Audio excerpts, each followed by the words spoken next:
그날은 유난히 비가 느리게 내렸다. 젖은 공기 속에서 구름이 낮게 깔린 마을 위로 길 하나가 떠올랐다.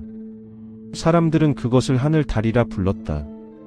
투명한 유리로 만들어진 것처럼 반짝였고 밑으로는 아무것도 없었다.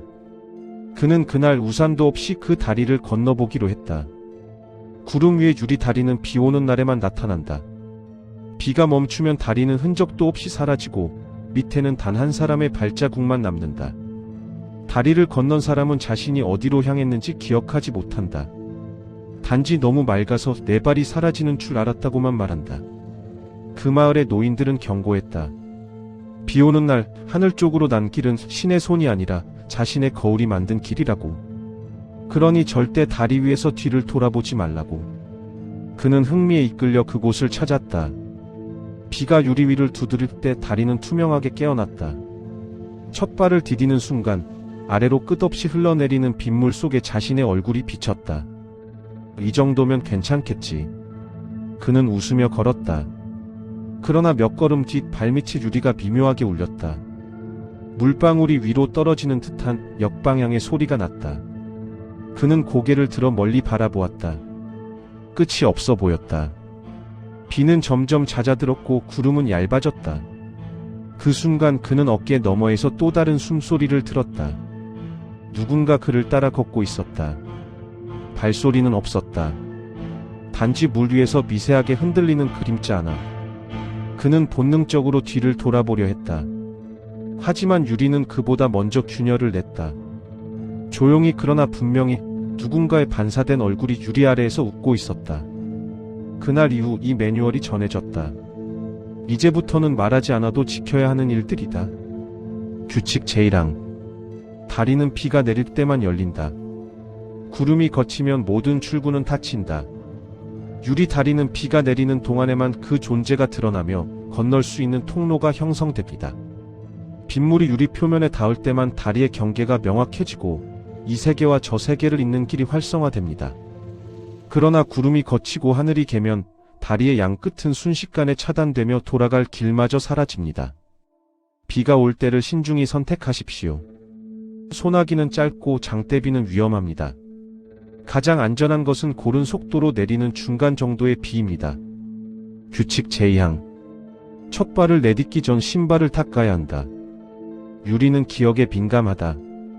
유리 다리는 당신이 밟고 온 모든 장소의 흔적을 읽어냅니다.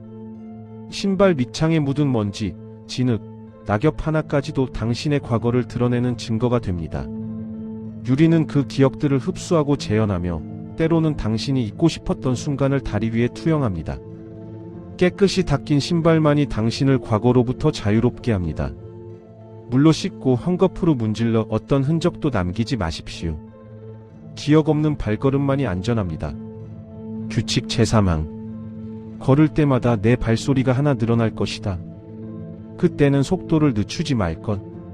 당신이 다리 위를 걷기 시작하면 처음에는 자신의 발소리만 들립니다. 하지만 곧 두 번째 발소리가 들리고 세 번째, 네 번째가 따라옵니다. 이것은 다리가 만들어내는 메아리가 아닙니다. 그것은 이 다리를 건너지 못한 이들의 발걸음입니다.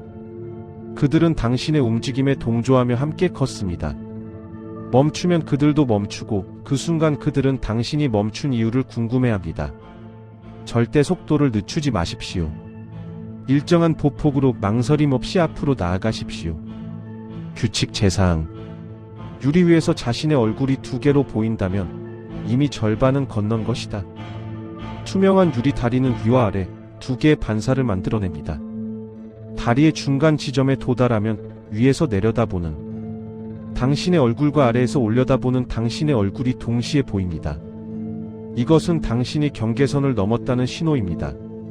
한쪽은 아직 당신이 떠나온 세계에 속하고 다른 한쪽은 이미 건너편 세계에 발을 들인 상태입니다. 두 얼굴이 완전히 겹쳐질 때까지 걸으십시오. 그것이 완전한 이행의 순간입니다. 규칙 제5항. 다리의 중앙에는 바람이 없다.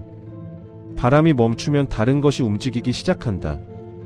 유리 다리를 건너는 동안 옷자락이 펄럭이고 머리카락이 날리는 것을 느낄 것입니다.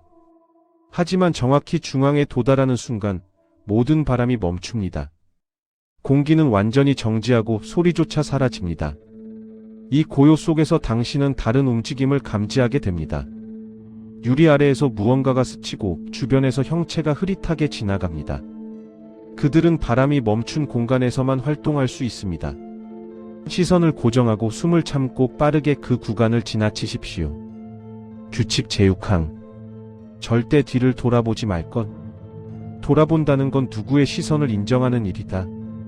다리를 건너는 내내 등 뒤에서 누군가 당신을 바라보는 느낌을 받을 것입니다. 따가운 시선, 간절한 시선, 때로는 적의에 찬 시선. 그러나 절대 뒤를 돌아보아서는 안 됩니다. 뒤를 돌아본다는 것은 그 시선의 주인이 실제한다고 인정하는 행위이며 그 순간 그들에게 당신과 접촉할 권한을 부여하게 됩니다. 시선은 무시될 때 힘을 잃습니다. 오직 앞만 보고 걸으십시오. 등 뒤의 존재는 당신이 인정하지 않는 한 아무것도 할 수 없습니다. 규칙 제7항. 비가 그치기 전에 다리를 벗어나야 한다. 그렇지 않으면 내 그림자가 남는다. 비가 그치는 순간 다리는 두세 개 사이의 연결을 끊기 시작합니다. 만약 그 순간 당신이 아직 다리 위에 있다면 당신의 그림자가 유리에 흡수됩니다. 그림자는 당신의 일부이며 그것이 남겨진다는 것은 당신의 존재 중 일부가 영원히 다리에 갇힌다는 의미입니다. 그림자를 잃은 사람들은 돌아가도 온전하지 못합니다. 무언가 빠진 듯한 공허함을 평생 안고 살게 됩니다. 빗방울의 간격이 넓어지면 그것이 마지막 경고입니다. 달리십시오. 규칙 제8항. 누군가 내 이름을 부르면 대답하지 말라. 유리는 목소리의 주인을 흉내낸다. 다리 위에서 익숙한 목소리로 당신의 이름을 부르는 소리를 들을 수 있습니다. 가족의 목소리, 친구의 목소리, 사랑하는 사람의 목소리. 그러나 그것은 모두 유리가 만들어낸 모방입니다. 유리는 당신의 기억 속 목소리를 훔쳐 재현하고 당신이 반응하기를 기다립니다. 대답하는 순간 유리는 당신의 목소리까지 흡수하고 그 다음부터는 당신 자신의 목소리로 당신을 부릅니다. 입을 다물고 귀를 막고 어떤 소리에도 반응하지 마십시오. 침묵만이 당신을 지킵니다. 규칙 제9항. 다리를 완전히 건넜다면 발밑을 보지 말고 구름을 밟듯 걸어 나갈 것. 다리의 끝에 도달했을 때 마지막 시험이 남아 있습니다. 당신의 발은 여전히 유리 위에 있지만 의식은 이미 저편 세계로 넘어간 상태입니다. 이때 발밑을 내려다보면 유리가 사라지고 당신은 허공에 서 있는 자신을 발견하게 됩니다. 공포가 엄습하고 추락의 감각이 당신을 사로잡습니다. 발밑을 보지 마십시오. 눈을 들어 하늘을 보고 구름을 밟는 기분으로 가볍게 걸어 나오십시오. 믿음이 당신을 지탱합니다. 마지막 세 걸음이 가장 중요합니다. 규칙 제10항. 돌아오는 길에 발소리가 맞지 않는다면 다시는 그날을 떠올리지 말 것. 다리를 건넌 후 일상으로 돌아왔을 때 당신의 발소리를 주의 깊게 들으십시오. 만약 발소리의 리듬이 이상하거나 발걸음 수가 맞지 않거나 두 개의 발소리가 겹쳐 들린다면 무언가가 잘못된 것입니다. 당신이 돌아온 세계가 원래의 세계가 아니거나 또는 당신이 온전히 돌아오지 못한 것입니다. 이 경우 유리 다리에서의 기억을 완전히 지워야 합니다. 그날을 떠올리는 순간 다리는 다시 당신을 부르고 미완의 횡단을 완성하려 할 것입니다. 주의사항 안내드리겠습니다. 이 규칙들은 절대적입니다. 호기심, 두려움 혹은 절박함이 당신을 유리 다리로 이끌었다면 모든 규칙을 완벽히 준수해야 합니다. 단 하나의 규칙이라도 어기면 당신은 온전히 돌아올 수 없습니다. 다리는 실수를 용서하지 않으며 두 번째 기회를 주지 않습니다. 건너기 전 스스로에게 물으십시오. 정말로 건너야만 하는가? 돌아올 수 있다는 보장은 없습니다. 신중히 선택하십시오. 그리고 만약 건너기로 결심했다면 망설이지 마십시오. 유리 다리 위에서의 망설임은 곧 종말을 의미합니다. 그는 끝내 돌아오지 않았다. 비가 그친 뒤 마을 아래에는 젖은 신발 한 켤레가 남아 있었다. 이상하게도 두 신발의 크기가 달랐다. 당신이라면 비 오는 날 그 다리를 건널 용기가 있을까? 마을 입구에는 언제나 초콜릿 냄새가 떠 있었다. 눈처럼 부서지는 코코아 가루가 하늘을 떠다녔고 아이들의 웃음소리는 설탕물처럼 끈적였다. 그는 여행 중 길을 잃고 이 달콤한 마을을 우연히 발견했다. 그날 이후로 그는 단 한 번도 배가 고프지 않았다. 대신 무언가를 잃기 시작했다. 초콜릿 마을은 누구나 한 입의 행복을 약속받는 곳이다. 매일 정오 광장 중앙의 분수대에서 녹인 초콜릿이 흘러내린다. 그것을 맛본 사람은 슬픔을 잊고 웃음을 되찾는다고 했다. 단 이곳에서는 2번 이상 먹어서는 안 된다. 마을 사람들은 이유를 설명하지 않는다.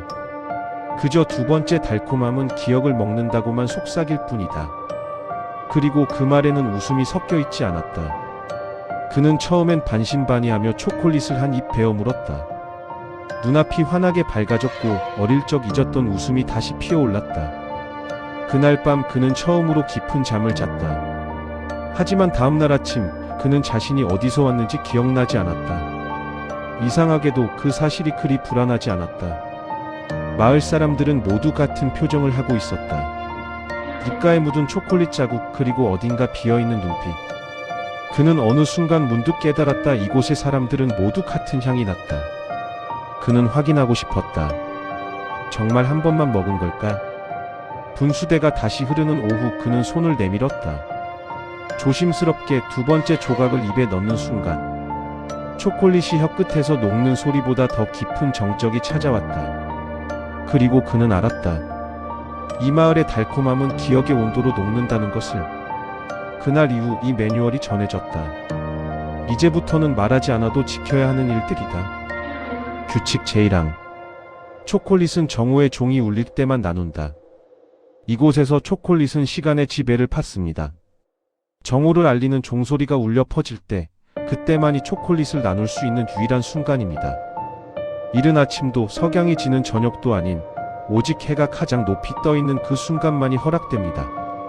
종소리를 놓친다면 다음날을 기다려야 하며 그 기다림 속에서 욕망은 더욱 깊어집니다. 규칙 제2항. 첫 번째 입은 반드시 웃으며 먹는다.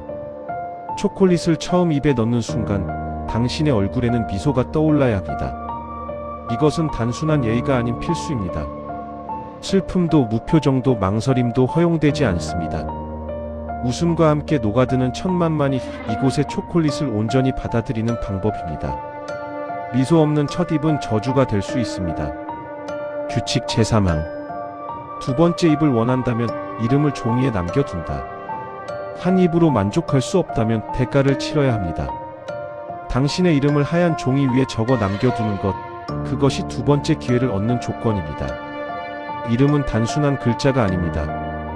그것은 당신의 일부이며 이곳에 남겨진 이름은 결코 완전히 돌려받을 수 없습니다. 2번째 달콤함을 위해 무엇을 내어줄 것인지 신중히 선택하십시오. 규칙 제4항. 초콜릿을 녹이는 불은 절대 꺼지지 않는다. 공방 한가운데 타오르는 불꽃은 영원합니다. 밤이 되어도 아무도 없어도 그 불은 계속해서 초콜릿을 녹이고 있습니다.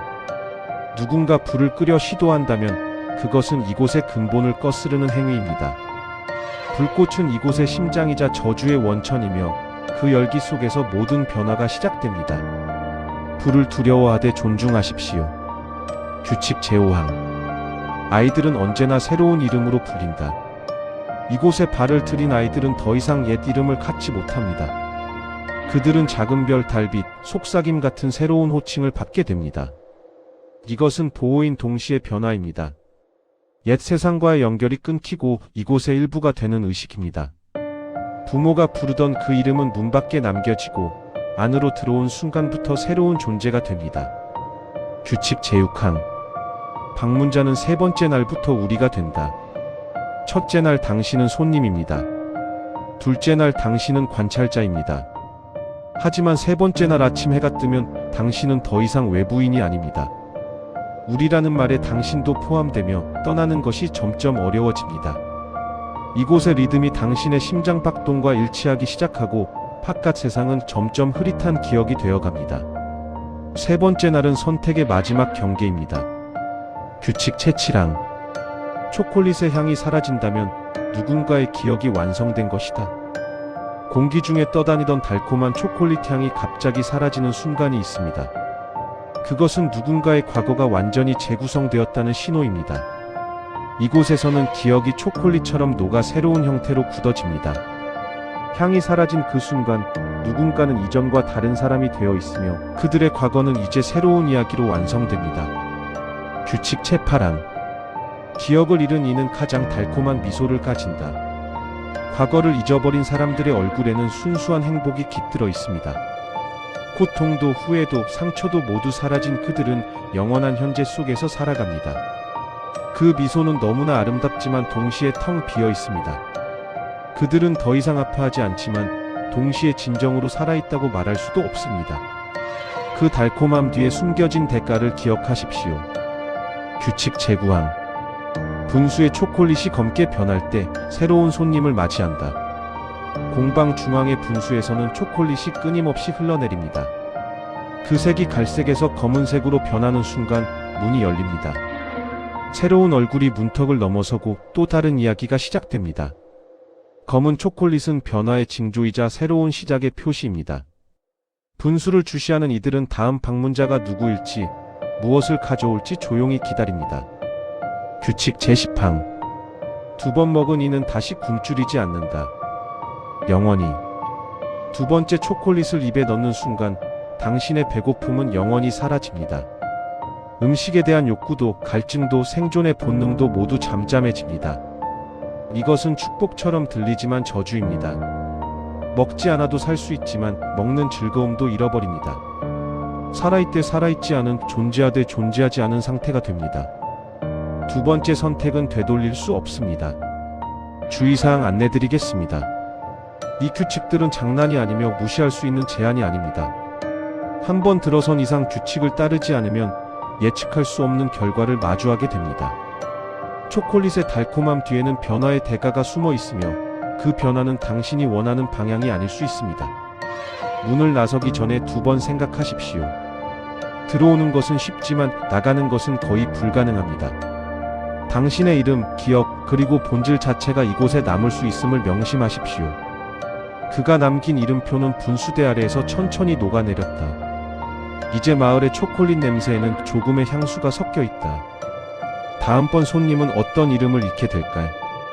당신이라면 몇 입지에서 멈출 수 있을까요? 달이 가장 밝은 밤 산길 끝에서 이상한 노랫소리가 들려왔다. 그는 작은 등불 아래서 은빛 병들을 진열하고 있었다. 그 병들 안에는 달빛이 출렁이고 있었고 세상에서 가장 고요한 빛이 그 속에서 잠들어 있었다. 그녀는 홀린 듯 다가갔다. 달빛을 조금만 살 수 있을까요? 이 마법사는 달이 완전히 떠오른 밤에만 나타난다. 그는 달을 작은 병에 담아 팔고 손님에게 단 한 가지 소원을 들어준다고 한다.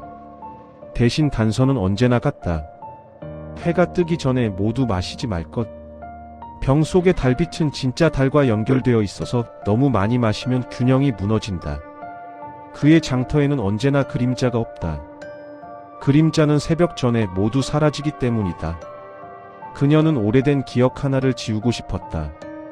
병을 열자 달빛이 조용히 흔들렸다. 입술에 닿자마자 세상이 부드럽게 기울었고 숨결마다 하얀 빛이 흩어졌다. 그녀는 단 한 모금만 마시려 했지만 달빛은 너무 달콤했다. 순식간에 병이 비었다. 그녀는 바람을 느끼지 못했다. 발밑에 그림자가 사라져 있었다. 달빛이 점점 밝아지며 그녀의 몸이 희미해졌다. 멀리서 마법사가 조용히 고개를 숙였다. 달은 언제나 빛을 나누면 어두움을 되찾아가네. 새벽이 오자 병은 텅 비었다. 그녀가 있던 자리엔 아무 그림자도 남지 않았다. 그날 이후 이 매뉴얼이 전해졌다. 이제부터는 말하지 않아도 지켜야 하는 일들이다. 규칙 제1항. 달빛은 오직 달이 가장 높을 때만 채집된다. 달빛의 채집은 정확한 시간에만 이루어져야 합니다.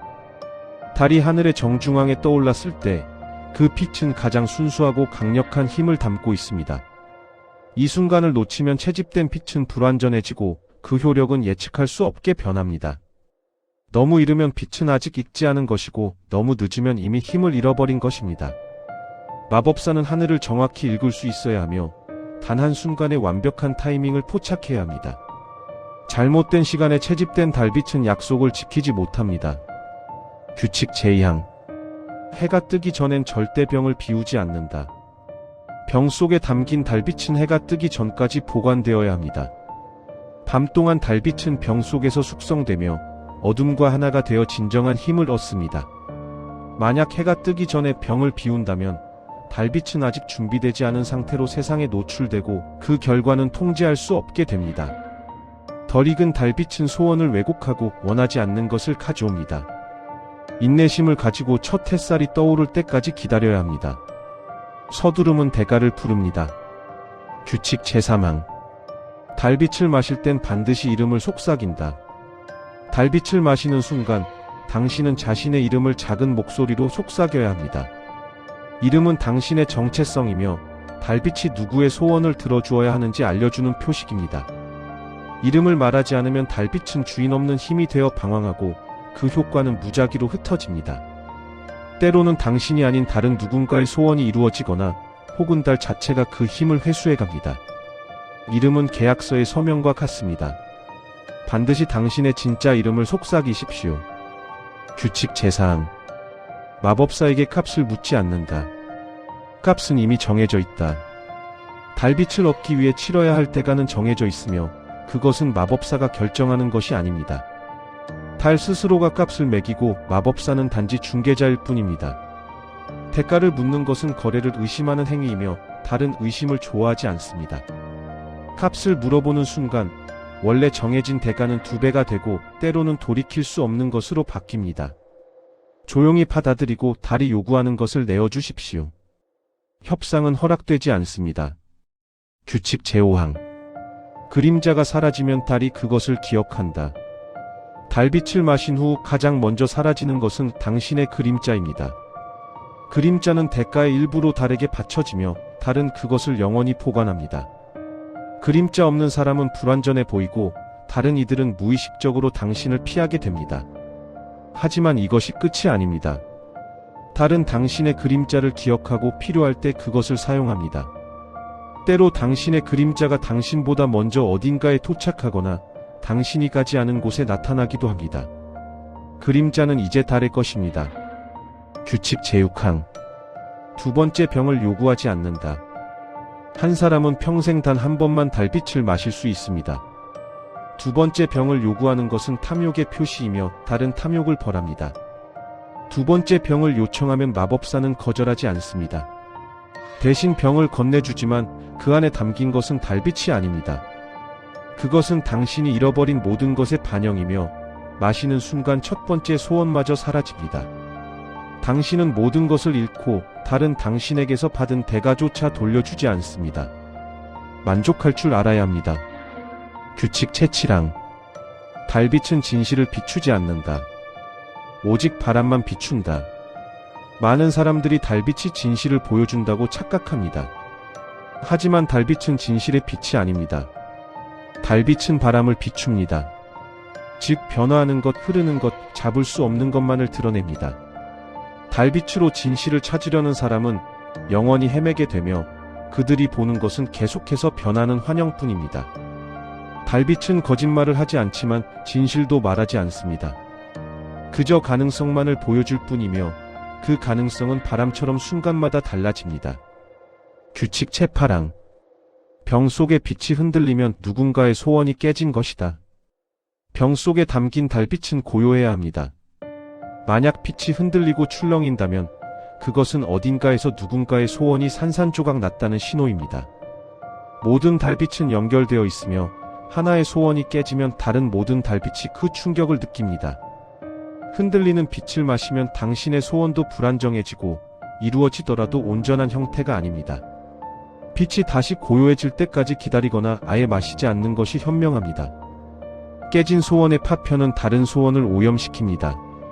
규칙 제9항. 달이 구름에 가려지면 거래는 중단된다. 달빛을 채집하거나 마시는 도중 달이 구름에 가려진다면 즉시 모든 것을 멈춰야 합니다. 이것은 달이 보내는 거부의 신호이며 더 이상 진행해서는 안 된다는 경고입니다. 구름 뒤로 숨은 달은 당신을 보지 않으며 당신의 소원을 듣지 않습니다. 만약 계속 진행한다면 달빛은 힘을 잃고 당신은 대가만 치르고 아무것도 얻지 못합니다. 달이 다시 모습을 드러낼 때까지 기다려야 하며 때로는 그날 밤 거래 자체가 취소되기도 합니다. 달의 의지를 거스를 수 없습니다. 규칙 제10항. 달빛을 마신 자는 다음 새벽 자신을 잊는다. 달빛을 마신 사람은 다음날 새벽이 오면 자신이 누구였는지 잊어버립니다. 이것은 일시적인 기억 상실이 아니라 정체성 자체의 일시적 소멸입니다. 몇 시간 동안 당신은 이름도 과거도 목적도 없는 존재가 되어 세상을 떠돕니다. 해가 완전히 떠오르면 기억은 천천히 돌아오지만 그 새벽의 시간 동안 당신이 무엇을 했는지는 결코 기억하지 못합니다. 이것이 달이 요구하는 마지막 대가입니다. 당신은 소원을 얻지만 그 대신 한순간 자신을 잃습니다. 주의사항 안내드리겠습니다. 달빛의 거래는 가볍게 여겨서는 안 되는 오래된 마법입니다. 달은 자비롭지도 잔인하지도 않습니다. 단지 공정할 뿐입니다. 당신이 원하는 것을 얻을 수 있지만 그에 상응하는 무언가를 반드시 내어주어야 합니다. 규칙을 어기는 것은 계약을 파기하는 것이며 달은 배신을 잊지 않습니다. 한 번 규칙을 어긴 사람에게 달은 두 번 다시 빛을 주지 않으며 이미 받은 것마저 회수해 갑니다. 신중하게 생각하십시오. 당신의 소원이 정말로 그림자와 기억의 일부와 자신의 한 조각을 바칠 만큼 중요한지 자문해 보십시오. 달빛은 기적을 주지만 모든 기적에는 값이 있습니다. 그리고 그 값은 항상 당신이 생각한 것보다 큽니다. 새벽이 오자 장터는 사라졌다. 남은 건 깨끗한 병 하나와 희미한 달빛 냄새뿐이었다. 그녀의 그림자는 끝내 돌아오지 않았다. 당신이라면 달빛 한 병을 살 용기가 있을까?